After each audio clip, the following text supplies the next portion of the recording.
हो बैट नाल किल कर दै ओहो तू चोरी बिल्लो दिल कर दै आए हाय नी राहे राहे जान वालिए ओहो अग सड़कां नू लाण वालिए आए हाय भाई लोगों गर्दा उड़ा दिया, मजा दिला दिया भाई। सेकंड T20 की बात करेंगे भाई, मजा दिला दिया जो इन्होंने समा बांधा है। हाईएस्ट रन चेज 209 का रन चेज हमने कर दिया मात्र 15.2 ओवर्स में। इससे पहले न्यूजीलैंड ने ही तोड़ा था वो, ये हमारे पड़ोसियों को, भिखारियों को, पाकिस्तानियों को तोड़ा था न्यूजीलैंड ने ही तोड़ा था। कुछ 16.1 या 2 ओवर में उन्होंने 200 प्लस रन चेज कर दिया था, पाकिस्तानियों का भूत बना दिया था उस दिन। तो भाई शुरू करते हैं। सबसे पहले तो हम आ जाते हैं टॉस पे। टॉस में इंडिया ने जीता और चूज करा चेस करना। टॉस जीतने में तो हम है नहीं कुछ खास, और जब हम जीतते हैं तो चेस करना स्काई ने अच्छा समझा, क्योंकि वो यही रीजन था कि उसको देखना था कि हम चेस में कैसा करते हैं। जब भी हम बैटिंग तो अच्छी कर रहे हैं पहले, लेकिन चेस कैसा करते हैं, तो मेरे ख्याल से उसमें कोई था नहीं। हालांकि उसने बोल दिया था कि ड्यू आज पहले से ही है, सैंटनर ने बोल दिया था कि ड्यू पहले से ही है, तो ज्यादा इवन हो जाता है मामला बॉलिंग में, पहले भी और बाद में भी। तो क्योंकि ड्यू तो पहले से ही थी। उसके बाद आते हैं चेंजेस में एज एक्सपेक्टेड कि अक्षर इंजर्ड था और उसकी जगह आया राणा और कुलदीप। मेरे को लगा था कि अर्शदीप को बाहर करेंगे ये, लेकिन अर्शदीप को बाहर ना करके इन्होंने बुमराह को रेस्ट दे दी। और ये जो बुमराह को रेस्ट दिया है, तो भाई तुम ये मत सोचना कि उसकी खराब परफॉर्मेंस की वजह से बुमराह को रेस्ट दे दिया।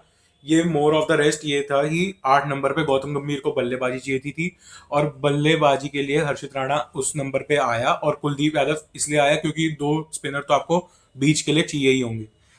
तो अब आ जाते हैं बॉलिंग पे। बॉलिंग पे यार देखो, न्यूजीलैंड की शुरुआत तो बहुत अच्छी हो गई थी, उन्होंने बाद में आके हग्गा मारा है, लेकिन उनकी स्टार्टिंग जो हुई थी वो बहुत बहुत ही सुपर स्टार्टिंग हुई थी। टिम साइफर्ट एक अच्छा चेंज है, वो रॉबिन्सन को बाहर करके इन्होंने टिम साइफर्ट खिलाया था। न्यूजीलैंड में भी 3 चेंजेस थे शायद, मैट हेनरी, टिम साइफर्ट और एक और बॉलर आया था क्रिस्टन क्लार्क की जगह, वो फोक्स, भाई उसको तो भाई उसका तो भूत बना दिया मार मार के, वो भी आया था। तो चेंजेस तो कोई दिक्कत नहीं है, लेकिन जो हमारी स्टार्टिंग हुई थी बॉलिंग में, अर्शदीप अर्शदीप का भाई आप बहुत रेयर फेलियर देखोगे ये, मतलब बहुत ही रेयर फेलियर देखोगे जहां पे आपने देखा कि अर्शदीप को 4 ओवर में 53 पड़ गए हो, जहां पे उसके पहले 2 ओवर पे ही कॉनवे ने और टिम साइफर्ट ने उसको ले लिया था भाई गोडे नीचे लेने के बाद उसने पहले 2 ओवर में ही 36 रन दे दिए भाई। 18-18 रन एक ओवर में अर्शदीप को आप देखे नहीं देते हुए देखोगे। ये बहुत ही रेयर फेलियर था अर्शदीप का, जहां पे उसको विकेट भी नहीं मिली और रन भी 53 पड़ गए उसे। तो अर्शदीप का तो ये काफी रेयर फेलियर गया है इस मैच में। बाकी उसके बाद सेकंड ओवर में अब बुमराह था नहीं, तो हार्दिक पांड्या ने अच्छी बॉलिंग करी है। हार्दिक पांड्या ने बहुत अच्छी बॉलिंग करी है, कुछ 25 1 रन देकर, और कितने ओवर डाले थे, 3 या 4 ओवर में 25 रन देकर आपकी एक विकेट है, शायद एक या दो विकेट है। उसके बाद आते हैं हर्षित राणा जी। भाई देखो पहले तो इनको स्टार्टिंग हो गई थी बहुत बढ़िया, 3 ओवर तक थे न्यूजीलैंड वाले 43 पर 0। वहां से हर्षित राणा जी आते हैं और डेवन कॉनवे को आउट करते हैं। डेवन कॉनवे, भाई हर्षित राणा ने बंदी बना रखा है डेवन कॉनवे को अपना, मतलब चौथी बार है इस बारी, 3 बारी ओडीआईज में और 1 बारी T20 में जब जब हर्षित राणा खेला है इसने, अभी रिसेंट पास्ट में डेवन कॉनवे को तो इसने ही आउट करा है चारों बार। तो हम हर्षित राणा के ऊपर बात कर रहे थे, तो जब तक तीसरे ओवर में आके हर्षित राणा ने वो पहली विकेट नहीं ली थी डेवन कॉनवे की, तब तक तो हम बहुत ही बुरा पिट रहे थे। उसके बाद वो ओवर मेडन आता है, आप देखो वो विकेट मेडन ओवर होता है जहां पे डेवन कॉनवे आउट होता है। उसका अगला ओवर वरुण चक्रवर्ती डालने आता है, वो 2 बॉलें डॉट होती है, तो मतलब उसकी 8 बॉलों पे अगले तीसरे ओवर तक 43 थे, और उसकी 8 अगली बॉलों तक कोई रन ही नहीं आता, मतलब उसके अगले ओवर तक 2 रन आते हैं मुश्किल से। 43 पे थे वो, 45 तक पहुंच पाते हैं। इसके बाद रचिन रविंद्र ने एक बार फिर से अच्छा स्टार्ट ले लिया था, इसमें उसकी तारीफ देनी पड़ेगी। रचिन रविंद्र ने स्टार्ट अच्छा ले लिया था, लेकिन उसके बाद वो भी स्लो डाउन हो गया था, और 169 पे उसने अपनी स्ट्राइक रेट से पारी खत्म करी है।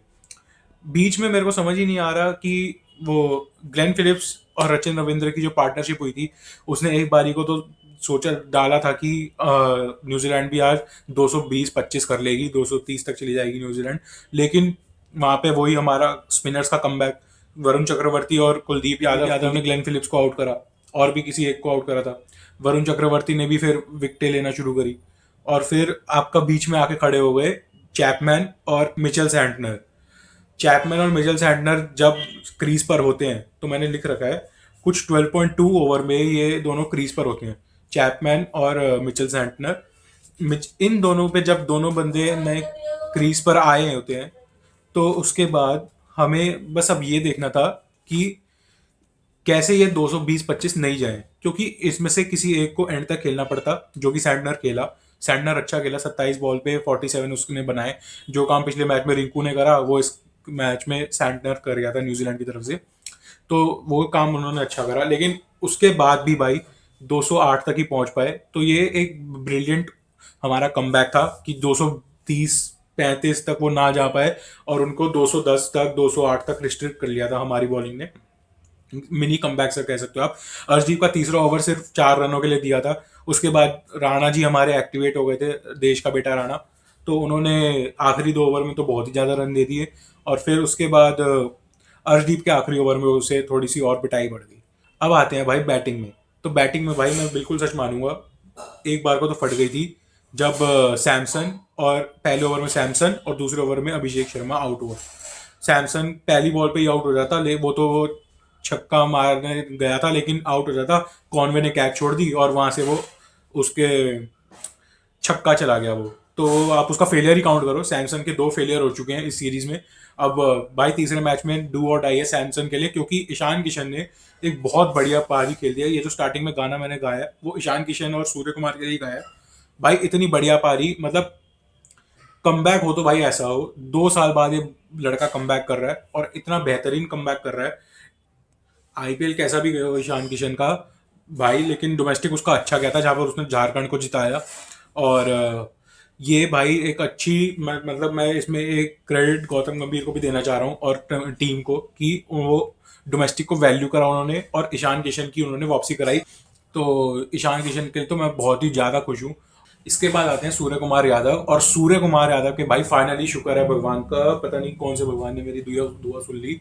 सूर्य कुमार जी के रन आना बहुत जरूरी थे, क्योंकि भाई आप वर्ल्ड कप से पहले अपने कैप्टन के रन तो देखोगे ना, तो कैप्टन के रन आना बहुत जरूरी है। फाइनली चिंगम से ज्यादा आज सूर्य बाबू की बैटिंग चली है, वरना तो इससे पहले चिंगम ही ज्यादा चलती थी, सूर्य बाबू तो आते थे और जाते थे। और हार्दिक पांड्या को आज बैटिंग नहीं मिल पाई है, और जिसके लिए हम हर्षित बुमराह को रेस्ट करवाया, हर्षित राणा जी, उनको भी बैटिंग नहीं मिल पाई है। इसका खेद नहीं है मुझे, लेकिन अगले मैच में हो सकता है मिल भी जाए। तो यार मैच ही खत्म हो गया था, दुबे आए, दुबे ने वही काम करा जो उसके लिए वो मशहूर है। स्पिन बैशिंग के लिए दुबे को आज नंबर 5 पे भेज दिया था। सामने से ई शोडी था और वो था मिचेल सैंटनर, और तो उन्होंने कोई डंका कुछ खेला नहीं है। दुबे भी अपना 200 के स्ट्राइक रेट से मार मूर के 18 बॉल में 36 रन मार गया और चला गया। सूर्य कुमार ने एक बेहतरीन 82 रन की पारी खेली।